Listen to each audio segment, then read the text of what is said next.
প্রোডাক্টটা রিসিভ করার পর যখন এটা পুরো খুলে দেখলাম, যদিও আমার মনটা একটু খারাপ হয়ে গেছিলো, বাট মনে হলো যে অনেকে ভিডিও করে এটা বেশ দেখিয়েছে এবং বেশ ইউজফুল। তো চলো আমি একটা ভিডিও করি। আর এটা মোটামুটি সবার বাড়িতেই রাখতে পারো, কারণ বাড়িতে যতই ওয়ার্ড্রপ আলমারি থাক, কোথাও কখনো একটু মনে হয় যে জিনিসগুলো যদি বেশ সুন্দর করে গুছিয়ে রাখা যেত আলাদা আলাদাভাবে, খুব ভালো হয়। অন্তত আমার তো তাই মনে হয়। আর এটার ভিডিও যতবার দেখেছি মনে হয়েছে নেবো, তো অর্ডার দিয়েই ফেললাম অনলাইনে। বাট এটা 6টা ছিল, যখন আমি অর্ডার করেছিলাম দেখাচ্ছিল, বাট ডেলিভারি হয়েছে মাত্র 5 পিস।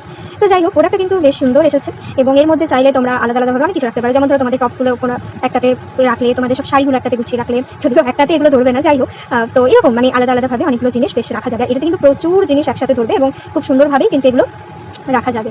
মানে স্পেস কিন্তু ভিতরে অনেকটাই আছে, ভিডিওতে হয়তো অতটা বোঝা যাচ্ছে না, বাট ভিতরে স্পেস কিন্তু অনেকটা পরিমাণেই বেশ আছে। আর হ্যাঁ, কোয়ালিটিও মোটামুটি দাম অনুযায়ী ঠিকঠাকই আছে। তো দেখো, এখানে আমি বেশ সাজিয়ে রেখেছি এবং তোমাদের দেখানোর জন্য যদি এটা সাজালাম, কারণ এখানে তো আমি এক পিস কম পেয়েছি, বাট তোমাদের দেখাবো বলে এটা একটা সাজিয়ে দেখাচ্ছি। তো এইভাবে তোমরা কিন্তু পুরো চেনটা এটা দিতে পারো, তাহলে দেখবে খুব সুন্দরভাবে জিনিসগুলো থাকবে এবং একটা একটা করে রাখতেও সুবিধা হবে।